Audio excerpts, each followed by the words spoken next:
अगर आप अपने मुंह से निकली हर बात में से एक सही इरादा लाते हैं, तो ये ध्वनियाँ आपके भीतर एक खास तरीके से संबंधित होंगी। आपकी बोलने में आवाजों की रेंज जितनी कम होगी, आपकी वाक्य शुद्धि उतनी ही कम होगी। तो अब आपको इसे एक सक्रिय जागरूकता और इरादे के साथ सुधारना होगा। बोलने का क्षमता मनुष्य को दिया गया एक उपहार है। इस इंसान जितनी जटिल आवाजें निकल सकता है, वैसा कोई दूसरा जीव नहीं कर सकता। लेकिन हाँ, एक हाथी की चिंगाड़ हमारी आवाज से कहीं तेज हो सकती है। अगर हाथी आपके पास आकर जोर से चिंगाड़ दे, तो बस उस आवाज से ही आपके हाथ पैर ढीले पड़ जाएंगे। शेर दहाड़ सकता है, पक्षी भी बहुत सी आवाजें निकल सकते हैं, पर कोई भी जीव उस जटिलता के साथ नहीं बोल सकता जैसे हम बोल सकते हैं। भाषाओं को सोच समझकर इस तरह से रचा गया था ताकि इसका उच्चारण ही शरीर को शुद्ध कर दे। संस्कृत भाषा ऐसे ही तैयार की गई थी। हम में से अधिकतर लोग शायद अंग्रेजी में बात करते हैं।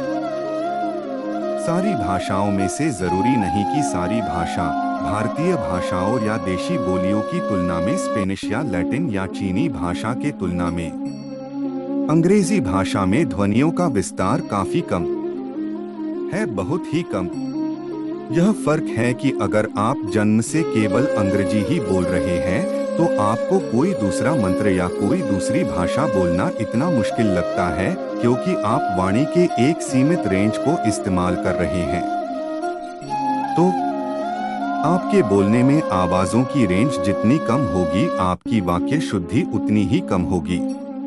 तो अब आपको इसे एक सक्रिय जागरूकता और इरादे के साथ सुधारना होगा। एक चीज है ध्वनि और दूसरी चीज है ध्वनि के पीछे का इरादा। आप बहुत प्यार के साथ ये कह सकते हैं या किसी दूसरी भावना से भी ये कह सकते हैं। अब ये दोनों शरीर पर एक साथ असर पैदा नहीं करेगा। कार्मिक प्रक्रिया का अहम हिस्सा इरादे में होता है, ना कि किए गए कार्य में। इसी तरह कर्म का मुख्य हिस्सा इरादे में है, ना कि ध्वनि में। लेकिन अगर ध्वनियों की संरचना वैज्ञानिक तरह से हुई है, जैसे कि मंत्रों में या संस्कृत भाषा में, तो अगर आप इन्हें बिना किसी जागरूकता के भी बोलते हैं, तो भी आपको लाभ मिलेगा, क्योंकि ध्वनियों की संरचना की प्रकृति ही ऐसी है। लेकिन अब हम ऐसी भाषाएं बोल रहे हैं जो उस तरह से नहीं बनी है, तो बेहतर होगा कि इसके इरादे पर ध्यान दिया जाए।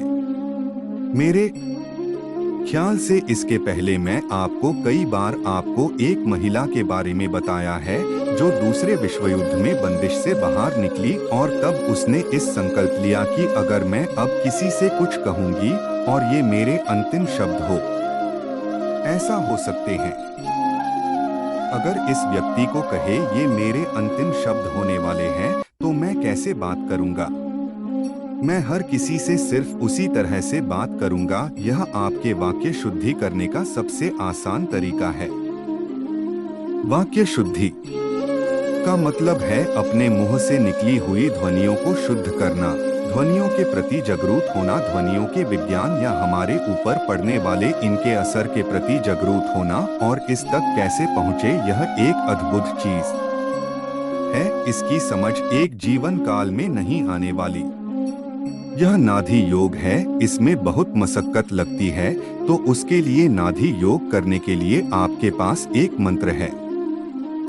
अगर आप इसे हर जगह जाती रखते हैं, मैं कभी इसके बारे में सोचता भी नहीं, लेकिन अगर मैं बैठा हूँ, खड़ा हूँ या कुछ भी, मेरे अंदर संभूषित बस होता रहता है। ऐसा नहीं है कि मैं बोलना चाहता हूँ, बस मेरे सांसें खुद के खुद ये आकर ले लेती है।